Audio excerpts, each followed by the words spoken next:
let's talk a little bit about suspension height. Let the video start.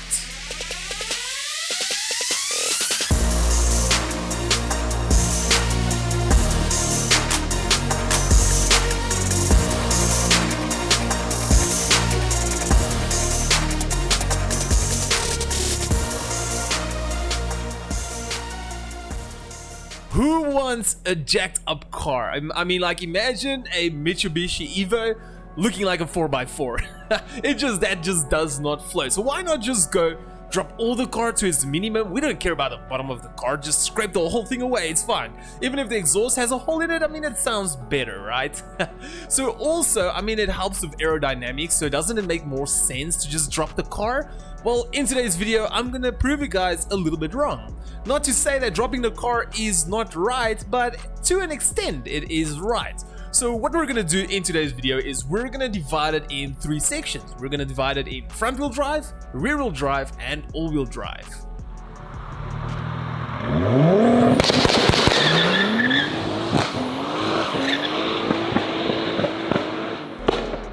Okay, let's go to front wheel drive first. Right.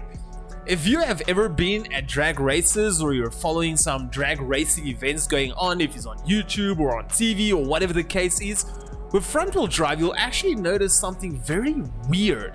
It's for always that the front end of the car is like the springs is at its minimum and the rear of the car is always like all the way till maximum. Why would someone do that? I mean, I've seen cars that's front wheel drive with a wheelie bar. I mean, what is that? How is a front wheel drive gonna wheelie? That is where people mistaken how the entire physics of front wheel drive cars work. Right, let's get into it. If your car is standing still, right, weight is very important. If your car is standing still, where is the most weight? Obviously it's in the front because that's where the engine is, dummy. So the weight is in the front, right? Let's say I'm sitting in the driver's seat and I'm basically taking out a passenger seat. I'm putting a ball literally in front where you put your feet usually. As soon as I pull away, what happens to the ball? The ball rolls all the way till the back seat or till the boot, whatever, depends on what car it is. So the ball will initially roll back. That basically means that whenever you're accelerating, and especially if you're accelerating very hard, the weight of the car will initially move backwards. You see now, it's getting a little bit physical, right? Now when it comes to front wheel drive, you want to keep as much weight as you possibly can on the front wheels. I mean, if you think about it, the only thing keeping the front wheels to the ground is basically gravity and weight. That's it. I mean, this Corolla here in the background is 350 kilowatt. That is something like 500 and something horsepower. I mean, imagine taking a bare wheel, putting it on the floor and just dropping 500 horses on it. I mean, that thing will just spin the whole way, right? But now if you go and you put 3 tons on that front wheel, yeah, it will be very slow, but I'm gonna promise you now that it's gonna have a lot of traction. It's gonna get off of the line, but in the long run it's gonna be slow as heck. So that is why having a light car and distributing the weight will be ideal. So for the front wheel drives, what they initially do is they drop the front end of the car. By dropping the front end of the car, it means that all the weight, even the weight at the back that was basically leaning on the back suspension and on the car, the chassis and everything, by leaning forward, I mean, even if you sit on a roller coaster and it just like drops a bit forward, you can just feel like you're sliding in the front of your seat.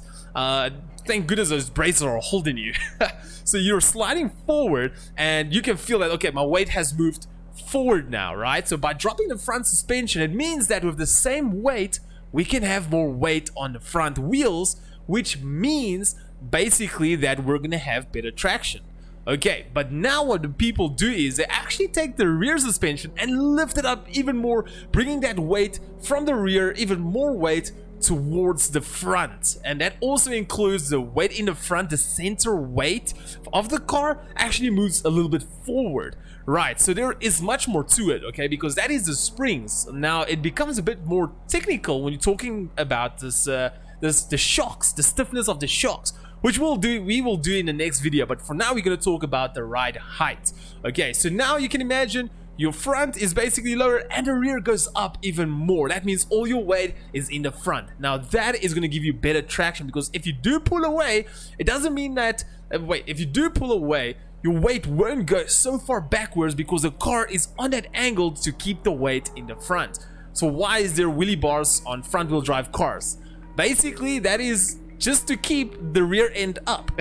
When the car pulls away, the rear will like go down. It's just basic physics. All the weight from the front goes to the back, the rear will just like sink down. The wheelie bar is actually just to keep the butt in the air. That's all it does. Literally, that's all it does. It doesn't mean the car wheelies in front wheel drive. So there we go. That is talking a little bit about front wheel drive.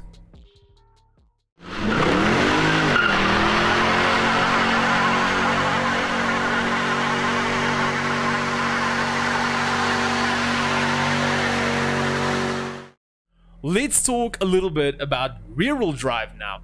Okay, basically same story, same physics and everything. The weight is in the front because of the engine. As soon as the car pulls away, the ball is rolling to the back, which means the weight is going to the back. So obviously with rear wheel drive, you want to do basically the opposite than front wheel drive.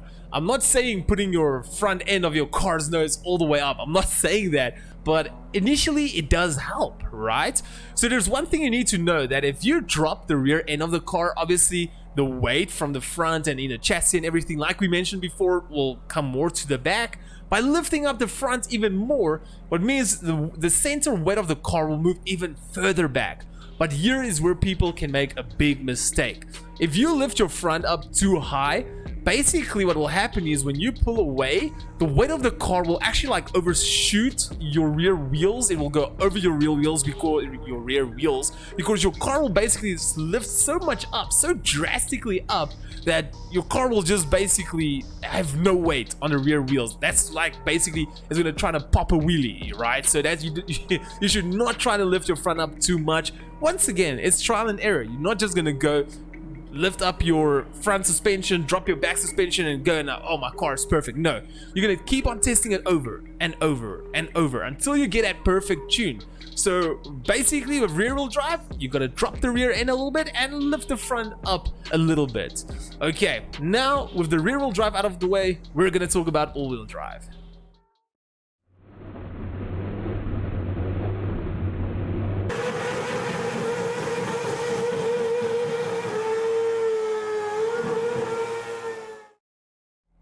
For all-wheel drive, it's a little bit of both, okay? If you think about it, if you lift your nose up, it means a lot of the weight is going to go to the back wheels. But in most cases, most of the all-wheel drive cars, let's just say for argument's sake, is running 50% power to the front, 50% power to the back. I know with the new Haldex system and the X-Drive and all of this stuff, they can work 30-70 and all that stuff. We're not talking about that. We're just going to stay and make this video easy for you to understand. So let's say 50% of the power goes to the front and 50% of the power goes to the back.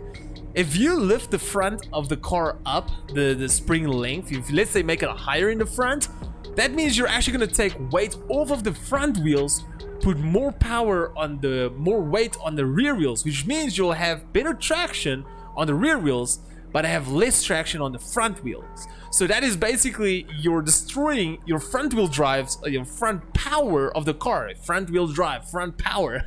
So initially what you want to do is you want to find that sweet spot. Most of the time you'll mostly, I would say, work with the shock suspension. Even if you, let's say you do take the rear up a bit, you'll make the rear shocks a bit softer, just to have that squat, you know, where there's still weight in the front, still weight in the back. We're not going to talk about shock stiffness and all that stuff now. That's in the next video.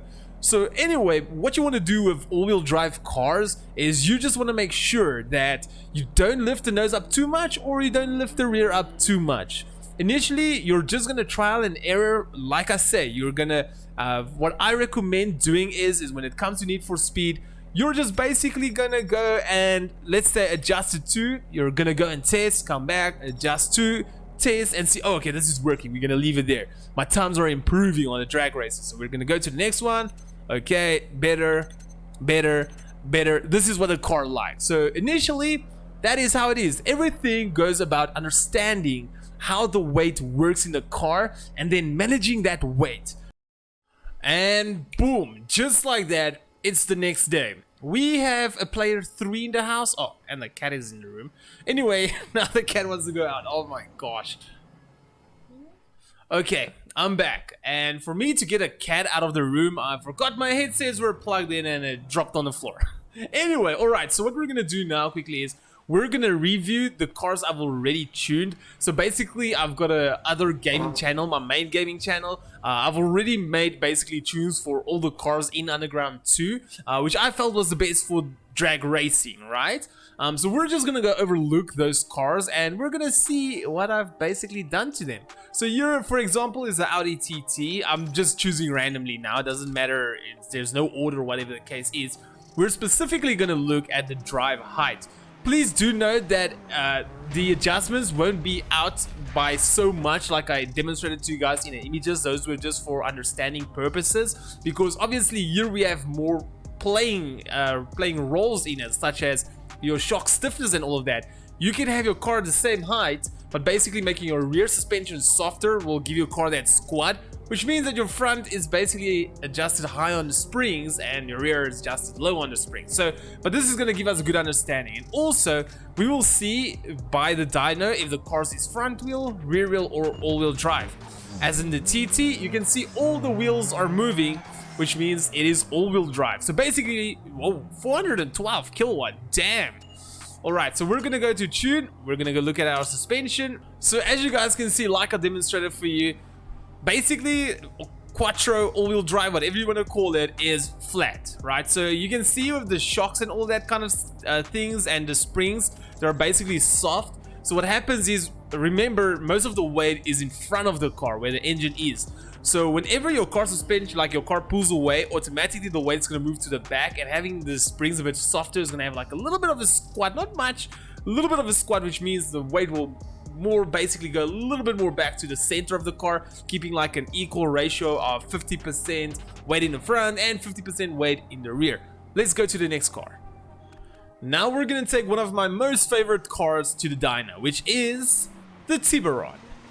V6 2.7 liter. I own one and it was also black, by the way. Yeah, it gave me the world's problems, honestly. Okay, anyway, so here we go. We're gonna go for drag. We're quickly gonna do that on the dyno. We're gonna see it is front wheel drive. As you can see, the back ones are standing still. Our max power is 383.4 kilowatts. So let's quickly go and look at the suspension. As you guys can remember, front suspension must be lower and the back suspension must be higher. In this case, you can see there's like a small adjustment to it. It's not like the back suspension is all the way up, no. But instead, what I did was the rear springs and the rear shocks, as you guys can see, is extremely hard. Reason for that is basically when your car pulls away, the rear end won't like just sunk down because the suspension is like really stiff and trying to keep the booty up.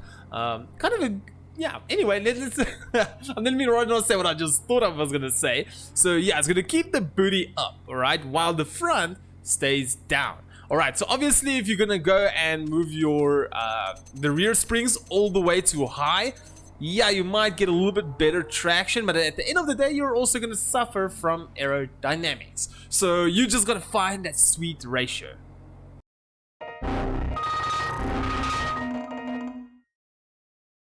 So my game crashed, but anyway, I think you guys get the idea of basically how the suspension height works. There's a lot of things placing in factors with it, but the initial idea of this video was for you to basically understand how the weight distribution work when you adjust your suspension height. Anyway guys, there we go. We're gonna drop this video right over here. Thank you so much for watching. Let me know if you found this video educational, informative, boring, or what.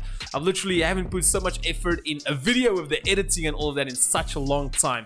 So anyway, we're gonna drop this video. Thank you so much for watching, and I'll see all of you legends in my next video. But for now, say it with me, peace out.